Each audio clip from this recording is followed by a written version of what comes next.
Alam mo ba kung bakit maraming freelancers and agency owners ang nabuburn out kahit naman magaling sila sa ginagawa nila? Now, if gusto mo pang mag-grow yung revenue and profit ng business mo pero ayaw mong mag-work ng 12 to 14 plus hours per day, then listen carefully kasi baka ito na yung sagot na hinahanap mo. Now, for context, my name is Mark Allen and I'm the founder of Ready to Scale. Basically, tinutulungan namin yung mga six-figure na freelancers and agency owners na ma-break nila yung income ceiling nila or ma-maintain yung high income without burning themselves out. And so far, we've helped hundreds and hundreds of people do exactly just that. And the reason we can do that is because naintindihan namin itong dalawang bagay na to. Yung tinatawag naming superpowers and yung leverage. Basically, ito yung dalawang elements that will help you scale your business without burning yourselves out. And in this video, I will go a little bit deeper dito sa dalawang elements na to. Now, the reason I know this is true is because in business, dalawang bagay lang naman yung importante dyan. Yung sales or revenue and yung profit natin. Kaya natin ginagawa yung mga ginagawa nating activities sa business so that we can get more sales and get more profit sa business natin. What most people don't see is that yung sales nanggagaling yan sa kung kaya ba nating mag-deliver ng value. Kasi kung kaya nating mag-deliver ng value, ang tanong na lang dyan is how valuable you are in the marketplace. Kasi nandyan yung sales, nandyan yung revenue. And then yung profit naman is nandun sa sustainability ng business. How long can you stay profitable so that you can stay sa marketplace? Okay? Now, what most people don't see is that your greatest value comes from your superpowers or sa superpowers ng team mo. Ito yung mga bagay na madali for you pero trabaho for other people. And kung titignan mo, majority of the most successful business owners na nakikita natin out there, they are using their superpowers kaya dumadami yung sales and revenue ng business nila. For example, si Elon Musk, ang galing niya kumuha ng attention, mapa Tesla man yan, SpaceX, or Starlink, nabebenta niya kasi natural sa kanya yon. Superpowers niya yon. Same goes sa Amazon. Kung familiar kayo sa Amazon, sobrang solid ng processes nila kasi superpowers yun ni Jeff Bezos. And yun na rin yung naging superpowers ng team nila. So, yung highest value talaga na mabibigay natin sa business, kadalasan nakakabit yan sa superpowers natin. And ito, for context, kung nagsisimula pa lang, hinahanap pa lang kung ano yung pwede nilang gawin na business, then hindi naman kailangan na superpowers agad. But if nandun ka na sa mga 6-figure, multiple 6 to 7-figure months na business and gusto mo pang mag-grow, then finding your superpowers is very important. Okay? Now, yung sustainability naman, hapunta naman tayo dito sa sustainability. Yung sustainability is ang hindi nakikita ng karamihan, galing yan sa leverage. Okay? Kaya kaya nating mag-sustain ng business kasi meron tayong leverage. Pero before tayo magpunta doon at mag-go deeper sa leverage, balik muna tayo dito sa pag-deliver ng value. Kasi look, as long as you are delivering value, may place ka sa marketplace. The sooner na wala kang value, the sooner din na mawawala tayo sa marketplace natin. And in today's world, yung isang medyo nawawala yung value sa marketplace is yung labor. Bakit? Kasi AI, lalo na sa panahon ngayon, can do most of the labor nowadays. Tama ba? Like yung content, kaya na ng AI yan. Yung code, kaya na ng AI yan. Yung video editing, kaya na ng AI yan. Graphics, kaya na ng AI yan. And so on and so forth. In fact, meron nga ako nakausap na isang R2S member and sabi niya yung isang potential client na nakausap niya, nagulat siya na yung AI na offer nila is yung actual service na ginagawa nila sa business. So kung labor lang yung labanan natin, ay, tako, yari tayo dyan. But the good news is, if meron kang superpowers and alam mo yung superpowers mo, then may value ka sa marketplace. And again, as long as you're valuable sa marketplace, may place ka doon. Okay? Now, for context, ang dami kasing definition ng value. But what most people don't know is that hindi nila alam kung ano yung exact meaning ng value ba. Yes, maraming nagva-value post, pero pag tinanong mo sila anong ibig sabihin nun, hindi nila alam exactly kung ano ibig sabihin ng value. Yes, may mga nagva-value-based pricing, pero pag tinanong mo sila, hindi nila alam exactly kung ano ibig sabihin nun. Now, maraming definition, but the best definition I found when it comes to value is value equals something useful. Something na magagamit. Kasi ang tanong dyan is, how useful ba yung product or service mo sa marketplace? Magagamit ba yan ng client? Magagamit ba ng team members mo yung meron ka so they can help more of your clients? Yung service mo ba is something na useful para sa kanila? This is why unti-unti nawawalan ng value yung labor kasi hindi na siya kailangan ng maraming clients dahil sa AI. Hence, the importance of superpowers. Again, superpowers are the things that are easy for us and work for other people na ideally kahit yung AI hindi pa nila kayang ibigay yon. Kaya may value pa rin. And sample ng value na mahirap gayahin ng AI is yung strategic thinking or anything na related sa kung paano tayo mag-isip. Kasi kanya-kanya tayo ng way of thinking and anyone can use AIs like ChatGPT, like for example for copywriting, for video editing and so on, but not anyone can produce copy or videos that is strategically designed to turn cold audience into clients. Diba? Now, that strategic thinking, that is useful. Right? The point is, the more value you can give, pag inalign mo yung business mo sa superpowers mo, the bigger your place sa marketplace. And malalaman mo na malaki yung value mo sa marketplace kapag nag-i-increase yung trust. Trust ng mga clients mo and trust ng mga team members mo sa'yo as a service provider. Because yung value is directly connected sa trust ng mga tao sa marketplace. How trusted are you to consistently deliver results and service kasi yan yung magbibigay ng revenue sa atin. Because yung value natin is directly connected sa trust ng mga tao sa marketplace. And maraming ways to build trust sa marketplace. Pwede kang mag-optimize ng profile, pwede kang maging authority, pwedeng damihan mo yung mga content mo. But ito nga lang yun eh. Anyone ngayon, sa panahon ngayon, can produce content. Anyone ngayon can optimize their profile.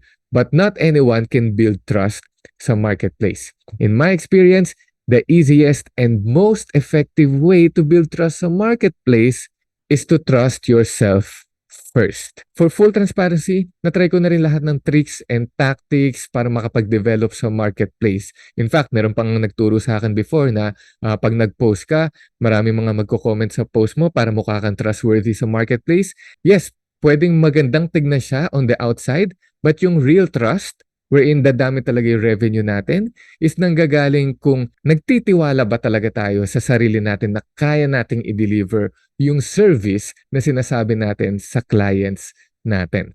'Di ba? Lalo na kung gusto nating mag-grow and mag-scale pa ng business. You need to trust yourself first. Kasi if you can trust yourself that you can consistent deliver value, then natural na yan. Mapapansin ka ng market. And again, yung ability natin to consistently deliver that value is connected again sa ating superpowers. Kita mo yung connection? Diba? Which means, if you can connect your service or products sa superpowers mo, then the more trustworthy you can become sa marketplace. And the more trustworthy you are sa marketplace, then the more revenue you can generate sa business mo. Kasi malalaman mong mataas yung trust sa marketplace pag mataas yung revenue na nakukuha mo sa business. Kasi maraming nagtitiwala, maraming willing magbayad. Kasi tiwala sila na kaya mo mag-provide ng value doon sa mga pinapromise mo sa kanila. Good example niyan is ChatGPT nga, di ba? Kasi kung familiar ka sa ChatGPT, sobrang daming gumagamit niyan ngayon. And did you know that? Yes, hindi natin alam kung ano yung exact size nung nag-initial launch si ChatGPT. Pero nung nag-launch yung Bing, na ang gamit nila is ChatGPT features, millions of people signed up within 48 hours. Bakit? Kasi ang taas nung trust. Mataas yung trust kasi mataas yung value. And mataas yung value kasi connected sa superpowers nung founder nung OpenAI, yung gumawa ng ChatGPT, yung product na binild nila. Di ba? Hence, maraming revenue na dumating sa business. Di ba? Ano pa yung isang example? Isa pang magandang example, yung Apple products. Like, people are lining up. Minsan nag-o-overnight pa nga para makakuha sila ng bagong iPhone. Right? And the reason for that kasi yung iPhone very valuable for many people. And kaya siya valuable kasi naka-connect siya sa superpowers nung founder nila. Like nung nagsimula pa lang yung Apple kay Steve Jobs, ngayon sa CEO naman niya na si Tim Cook. Meron siyang superpowers na ginagamit niya which is very good at operations, kaya na-maintain nila yung success ng Apple. But that's for another story. Ang point is, as long as you're delivering value, you have a place sa marketplace.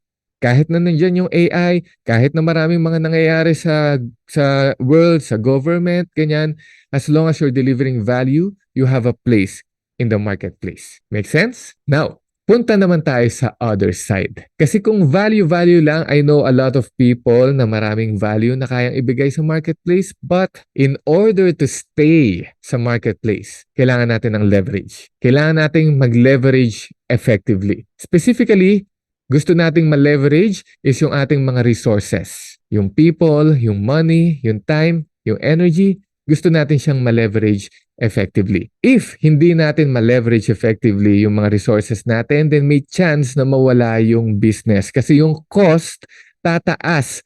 Mas lalaki siya more than the income na kinikita natin. But if you can leverage effectively, meaning you can get more output with less effort sustainably, then mas profitable yung business natin. So meaning, yung measurement para malaman natin kung nakakapag-leverage tayo ng maayos or hindi, is makikita natin yan sa profit natin. Kung maganda yung profit, kaya nating isustain yung business, and the reason kung bakit natin kaya masustain yung business, dahil meron tayong leverage.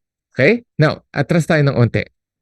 Paano natin nagagawa na mas marami tayong leverage? Well, that's a good question. Kasi in my experience, the reason why we're getting leverage is because meron tayong flow sa business. And specifically, cash flow sa business. Diba?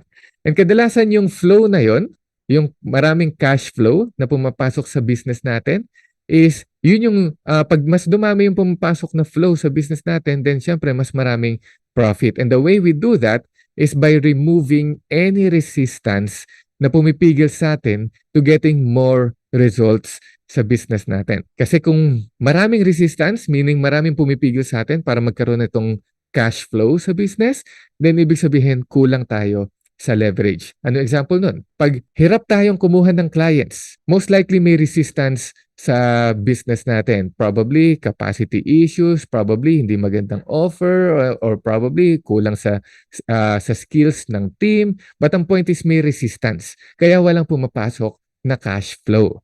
Diba? Or kunyari, maganda naman na yung offer mo, nakakabenta ka naman. Pero na-hit na natin yung capacity natin. Diba? Again, resistance. Pag may resistance, walang flow.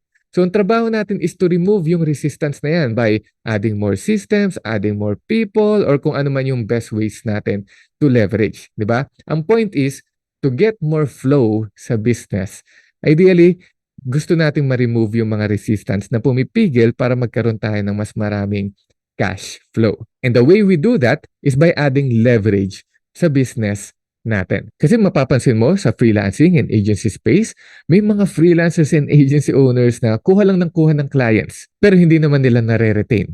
Yes, maganda yung income nila for that specific month kasi maraming na-close na client, pero after ilang buwan, wala na. Diba?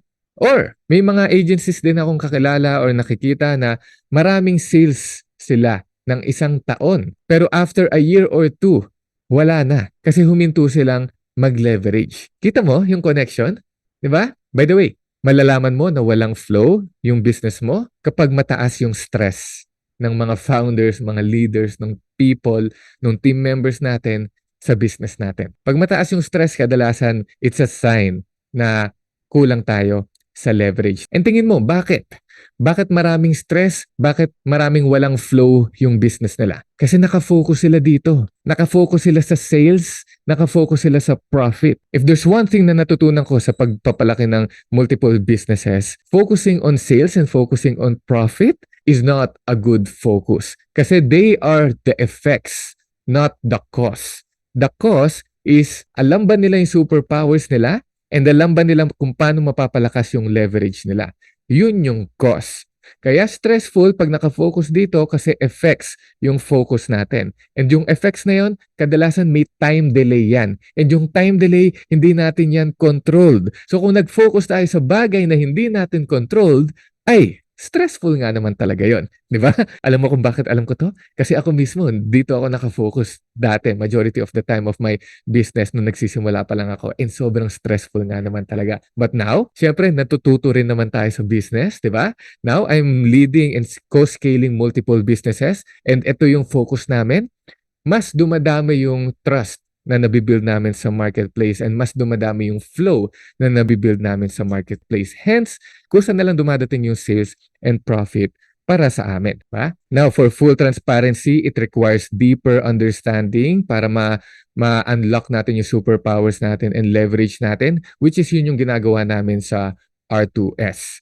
Basically, sa R2S, we figure out exactly kung ano yung superpowers mo, paano mo siya ma-apply sa business, paano mo siya ma-apply sa mga offers mo at sa mga team na kasama mo sa business so you can add more value sa marketplace. At the same time, doon din, pinag-usapan din namin kung paano ka pa magkakaroon ng leverage. Kasi pwedeng may team ka na, pwedeng nagko-content ka na, pwedeng nag-AI ka na, pero kung hindi mo pa rin na-fulfill yung flow, then hindi pa rin natin na ma-maximize yung leverage. Hence, hindi pa ganun ka-profitable and ka-sustainable yung business. But, if na-apply natin yun effectively, which is yun yung ginagawa natin sa R2S, then mas ma-fulfill natin yung profit ng business natin. Like I remember may isang agency na nakatrabaho ko last year, started at 150K per month, and nag-work sila ng 10 to 12 plus hours per day para lang ma-maintain yung ganong revenue. So medyo stressful talaga yon, and halos hindi na sila natutulog, kaya talagang hindi siya okay for long term. But nung nag-R2S sila, focus kami sa cost, and within 8 months, nag 4 times yung business nila. And ang malupit doon ngayon, nag 4 times na yung business, tapos 4 to 6 hours per day na lang silang nagwo-work. Average work day. Kasi focus kami sa causes. Now, obviously, yung results ng mga members namin, iba-iba yan. Depende talaga sa member. But if you're interested to know more about R2S, then tingnan mo lang sa description. May link kami nilagay dyan. And click mo lang yon and see for yourself if this is something na helpful ba sa'yo. Okay? But anyway, the point is to avoid burnout as you scale your business. Kailangan natin itong dalawang elements na to, yung superpowers mo and yung leverage. Kasi yung superpowers mo is what helps you deliver more value consistently sa marketplace. And pag consistent ka nakakapag-deliver ng value sa marketplace, then tataas yung trust. And pag tumaas yung trust, then tataas din yung sales. At the same time, yung leverage is all about leveraging our resources so that mas sustainable yung business. Kasi pag mas sustainable yung business and we can continue removing yung mga resistance para may flow, then mas dadami yung profit natin. Now, one mistake lang na nagawa ko before na hopefully makita mo yung lesson so that you can avoid it is dati masyado akong nag-focus sa one side netong dalawang elements na to. Ano yung example? Example niyan is parang ganito kasi. Parang yung value natin is parang yung nag-iigib ng tubig. So naglalabas tayo ng tubig sa poso, di ba?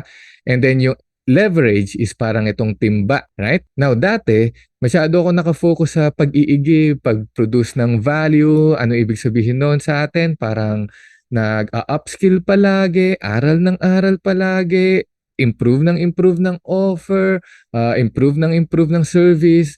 Pero kung maliit lang yung leverage natin, then eventually, aapaw din yung tubig. Di ba?